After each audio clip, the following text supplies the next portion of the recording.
Hello there, I'm Otter, and I'm on a mission to watch a bunch of queer anime. Welcome to My Anime Academia.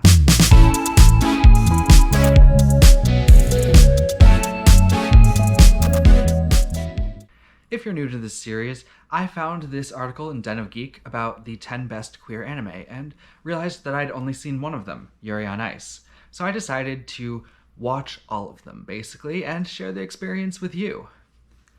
Today I'm going to be talking about an anime that, going into this, I had never heard of before. With the first two, Yuri on Ice, which I had already seen, and Revolutionary Girl Utena, which my roommates had already seen, I had some idea of what I was getting myself into.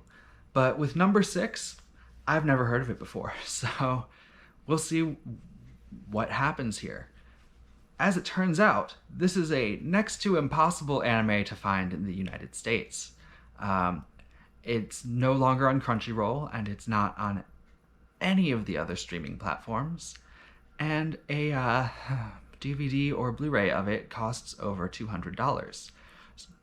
That's $200 for an 11-episode series. So I spent $200 on this. Didn't just Google search for stream sites or anything. When it comes to this, I don't really know anything about it. Future Otter popping in to give you a bit better summary than I gave before I watched it. Number 6 is a dystopian sci-fi story set in the near future that follows the story of Shion, a young privileged boy living in this false utopian city, and his run-ins with Nezumi, a outcast from society, and all of the strange and sometimes horrific things that follow in their wake. Anyways, let's get to me watching it, huh?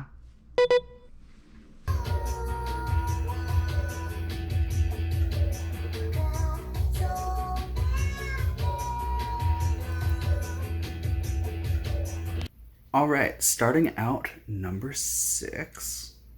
I'm actually really intrigued with this dystopian false utopia city with the secret underground that the rich people don't know about.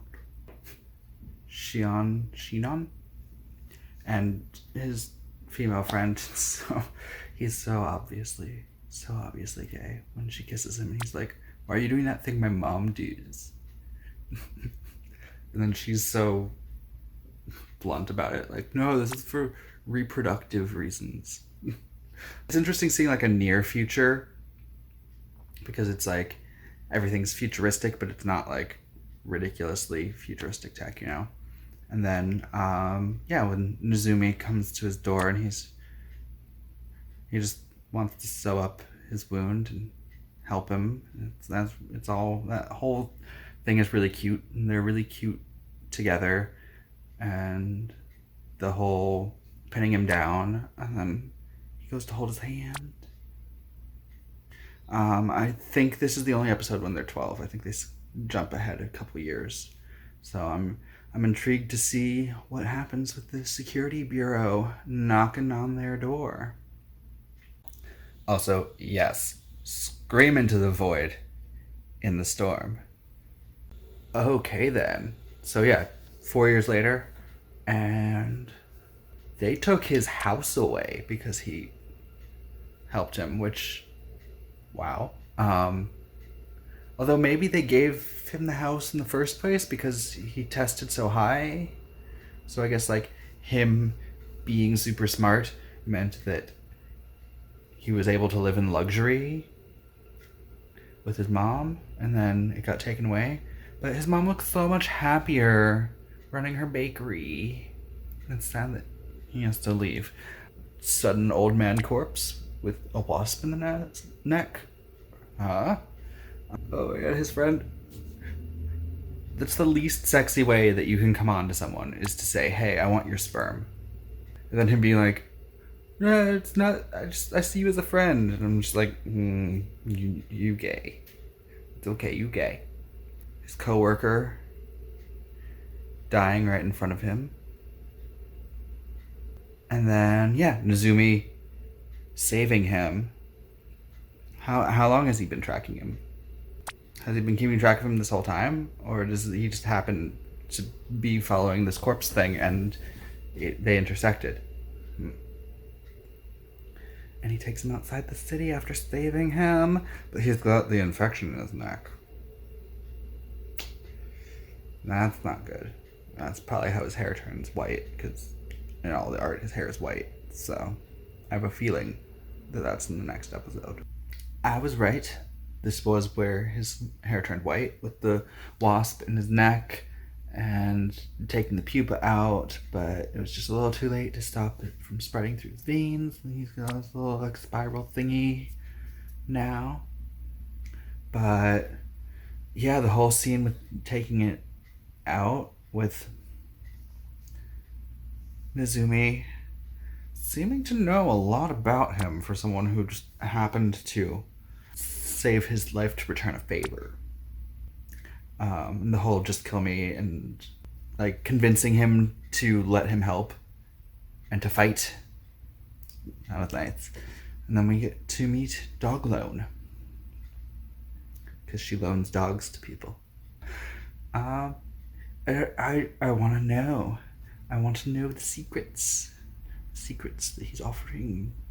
I'm so enjoying this sci-fi horror dystopia where it's just this big mystery that we're just gonna find out in this one arc. Yeah, I want to know what's gonna happen, so I'm gonna watch more. Oh, we start out with his mom being all sad because he's missing and getting her reporter friend to take a look into it. But then she gets the note. She's like, oh shit, he's safe, and sends him to the other dude who is kind of sleazy. So Mizumi is an actor who goes by the stage name of Eve. Oh, Shion just like freaks the fuck out at Nizumi getting insulted by that guy and like beats the shit out of him. Whoa. And then Nizumi's all like, don't get emotionally attached to me because once you want to protect number 6, we're gonna be enemies and you won't be able to kill me. Really?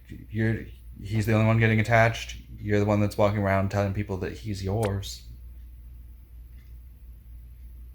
And then Doglone turning on Nizumi like that. But ending with the mother getting the note from him. Oh, that started out cute with Shion reading to the little kids and him being like, well, I think you do care about these kids because you gave my sweater to one of them. And then I had a sneaking suspicion that he was doing something drag related with the name Eve as his stage name and him desperately not wanting Shion to come to the theater. And the second it said Hamlet, I was like, oh, they're doing it traditional style with the female characters being played by male actors. And I was right. He makes a great Ophelia. Oh, him and was it Safu? The female friend from the beginning collapsing at the same time because of a gust of wind. And in that moment, she was like, Nizumi. And was like, Shion, who's Nizumi? And I was like, what? So there's some connection between the two of them there. I'm very curious as to that connection. Oh, but then her grandma dies. It's like, well, I mean, would you even be able to tell if it was a wasp with her grandmother? Because her grandmother was already old. I don't know. But then, at the end, with the dancing, it's so cute. And then I love the imagery of them dancing in the wreckage of the world. That sequence is just so nice.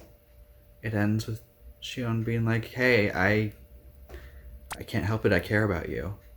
And Nizumi being like, where did I let my guard down around him, basically? Like, oh crap,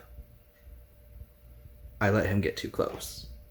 I'm like, well, yeah, you did. Oh, so Safu's come back and realized that there's something wrong. Like, she realized that her grandmother wasn't really happy.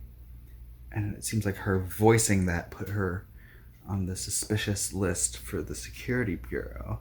On top of that, she's like, oh shit. Shion definitely is not a fugitive, or shouldn't be, and she figured out that and visits his mom, but then she gets taken. But before that, she confesses that she's in love with him, and it's like, sweetie, he's gay. Sweetie, he's gay. Just let him go, or love him as a brother, but come on. But yeah, and then we have the whole fight about we can only be friends or foe between Nozomi and Shion. The moment where he's just like, you have to choose between me and number 6, and he's like, no, I pick the third option. I pick both. I'm just like, of course you pick both. And yeah, when the note comes about Safu getting taken, Nozomi, well, you better tell him. I mean, I get it. He turns around and sees their life together and doesn't want that to go away, and he doesn't want Shion to rush into the city. But if you don't tell him, that gonna be a mistake. Of course he didn't tell him. But at least he's not just like ignoring it, and he's trying to fix it. But it's like, come on, dude. It's his best friend. Then he finds out, and they're both lying to each other, being like, no, everything's fine, when both of them are trying to go to the correctional facility. And then his mom sitting there being like, oh, maybe it's not a utopia. And I'm like, don't talk to this little old lady. She's clearly an informant. Like, you were just looking for someone who's disappeared. Don't go voicing doubts to random strangers. You should know better. Apparently she didn't. At least reporter guy was there to save her, but I guarantee she is not safe anymore. And then the correctional facility, she's the perfect sample to be experimented on. That's concerning. And the kiss. Yeah. They actually give you a actual kiss, which is a rarity. And the second he did, I was like, oh, that's a goodbye kiss. He's like, oh, it's a good night kiss. No, that's a goodbye kiss. And then them fighting and finally like hashing it out, being like, I care about you, I want to help you. Stop lying to me, treat me like an equal. Yes. That scene just so good. So good. I'm so hyped. So we finally got some answers. Going to the old man that helped. Well, old man, the guy that's like the same age as his mom, but also had the wasp age him. That helped create number 6. Lots of exposition, but we found out about the people of the forest, which is the connection between Nozomi and Safu, which makes more sense now why she's the specimen, and their weird like feel the wind, hear a song at the same time thing. I'm intrigued by this. I can't pronounce the name of the deity with the song. Yeah, and they're really doing it. They're really doing it. I was wondering why number 6 just sort of let all these people live outside when they need test experiment subjects, apparently.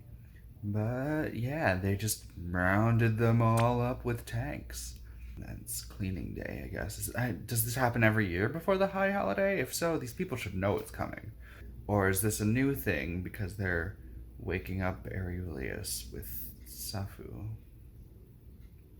Which she's definitely awake, but clearly did not go the way the experimenters think it's going. And they're just dumping all these people into a pit. So. Oh, and his mom, with the reporter guy that like seemed like he was gonna be like, yeah, like the revolution and whatnot, and just like, oh no, he's got that same look of crazy. Yeah, All right, episode 10, penultimate episode, has turned into a heist movie, and I'm here for it. Giant pile of bodies, so I guess they do this every year. Damn, that's a lot of dead bodies. Then we have the whole thing with Nozumi not wanting to see Shion changed by this experience, but there's no way that seeing a pile of thousands of dead bodies doesn't change a person. But at the same time, it's like he's not this cold-hearted killer suddenly, but he still realizes what needs to be done to accomplish their tasks a little bit more. And yeah, he's changed in that he's not like this person who's going to look for the third option at the sacrifice of their own life or goal. But I also think that part of that is Safu in his head drawing him towards her, from what it seems. And it's like once he realizes what he's done, he's like, crap, what did I do? You know? But then there's also this really nice parallel of the beginning where they first meet, and here where again Zumi's been shot and Shion's protecting him, and that's really what their relationship is Shion protecting Nozumi, even though Nozumi thinks it's the other way around. Oh, okay then. Yeah, so Safu doesn't really exist anymore because she became Aurelius, who is a giant wasp nature spirit.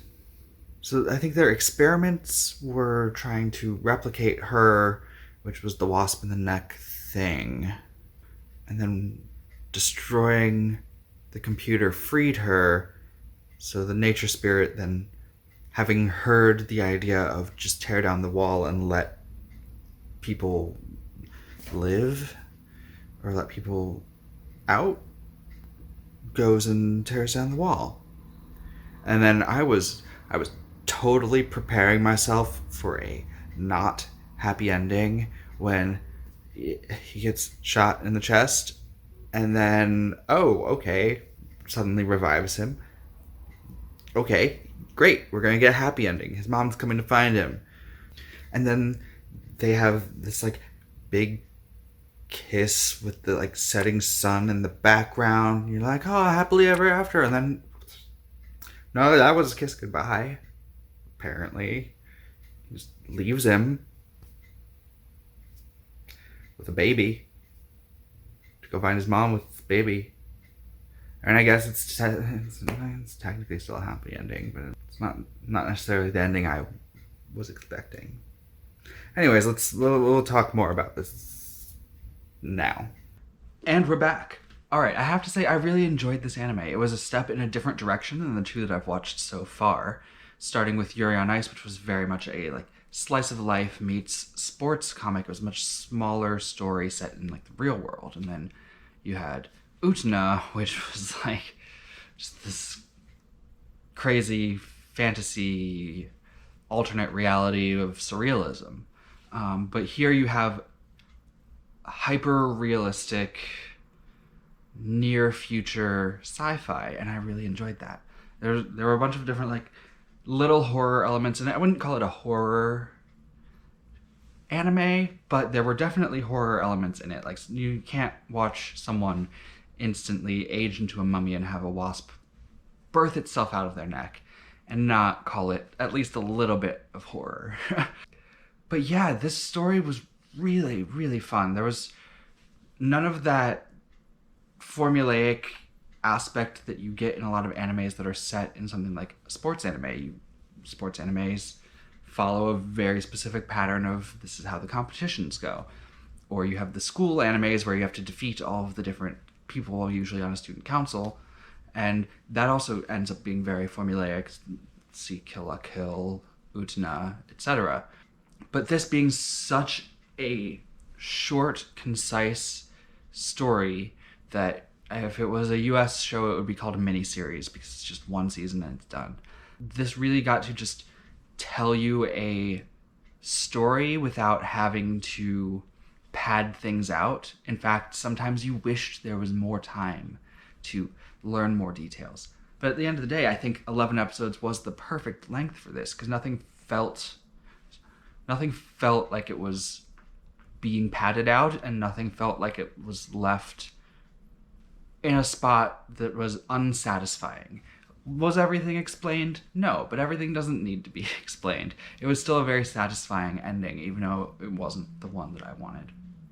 This story is very much about Shion and how Nozumi changed his life. So Shion meeting Nozumi when they're 12 completely sets him on this different path. And in doing so, he's able to bring about the end of this false utopian society, which is totally not his intention. Shion's intention is always to try to save everyone, to have everyone live in harmony, and that's a really noble sentiment from him, but it's not realistic. And in the end, he comes to that realization, but at the same time, somewhat what he wanted is what happens. I mean, yes, lots of people die, but there was no way this was ending without lots of people dying. In the process, he managed to get that third option that Nozumi said wasn't possible, this breaking down the wall, letting the people out of number 6 to try to build something real. I also really enjoyed the development of the relationship between Nozumi and Shion. It's very clear that they have this relationship from the beginning. Like, Shion and Safu have a friendship that is very demonstrably a friendship, where he doesn't want anything more from it, and she does, but that's not realistic. Sorry, he's not interested in her in anything other than a friend.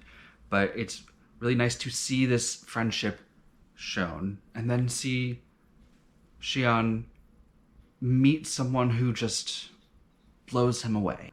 Like, when they meet when they're 12, it's this kid who saw kissing as something his mom does to him is grabbing the hand of this boy that he just met.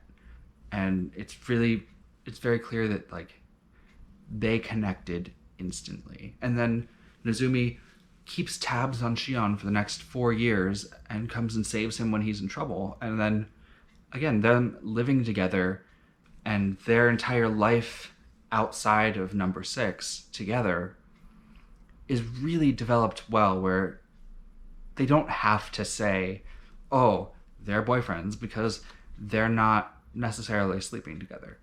And that's fine. They're both, like, 16? We don't need to see them having a sexual relationship for them to have this relationship with you. It was refreshing to see an anime where you have 2 same-sex characters kiss multiple times and it's shown. Like, that doesn't happen. That doesn't even happen in Yuri on Ice, which came out years after this. This was 2011. Yuri on Ice was like 2017. But I feel like part of what they get away with is each time it's a goodbye kiss. It's saying goodbye. It's not saying I'm in love with you and we're going to live together happily ever after, because they don't. I think what I really enjoyed about this story is you had no idea where it was going.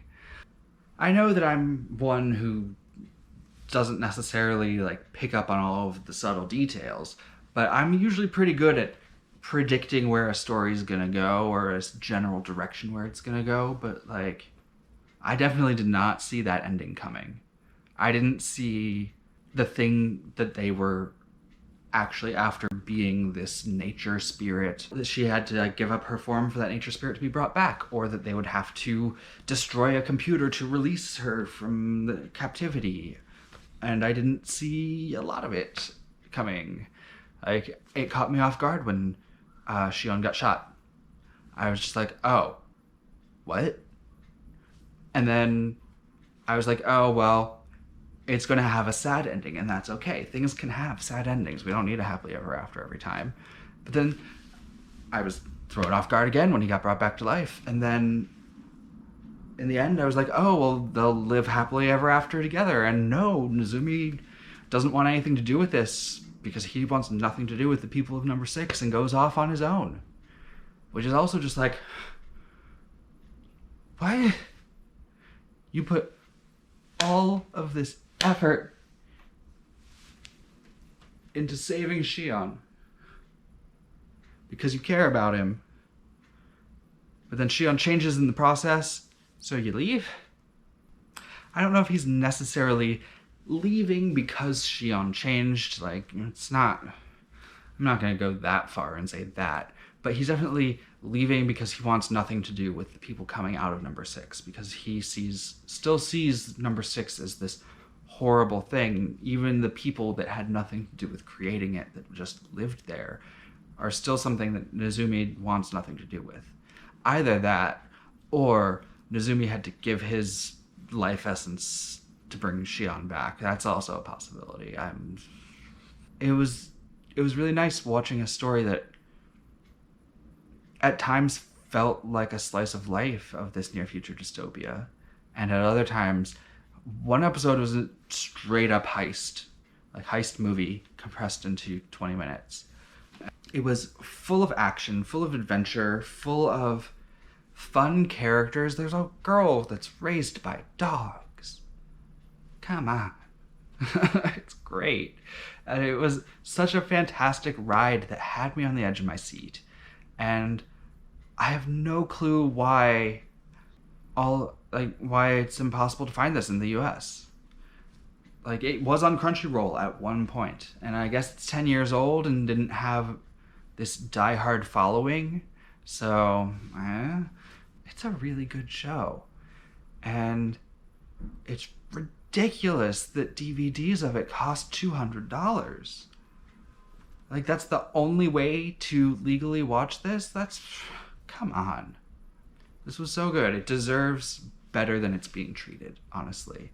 And I know it wasn't a big name, which is why it's probably not sticking around, which is why none of the streaming services have it on there and whatnot, but it deserves better. There's just so much good character work, and it was drawn beautifully. If you've watched this far, then I would hope that you've seen it, because I've said so many spoilers at this point. But well, go watch it. Go watch it again. Find some way to. Because I really enjoyed this one. When it comes to queer themes, while no relationship between them is spoken of, we see them kiss twice. They're constantly demonstrating how much they care about each other. They show you a queer relationship. They don't tell you that it's there, but they show it to you. So yeah, if you couldn't tell, I really, really enjoyed number 6. It was a fantastic action sci-fi with horror elements, heist elements, and mystery, and just a whole big jumble of excitement that I definitely enjoyed. But I think that's all I'm really going to say about it. I think I've said what needs to be said. So assuming I'm keeping this pace up, next week I'll be back and I'm going to be tackling Bloom Into You. Another lesbian story from what I've gleaned, but I have next to no information on it, so I'll do a little bit of research before I fully dive into that, and you'll get that in the intro of the next one. Anyways, thank you for joining me. Like always, have a good one.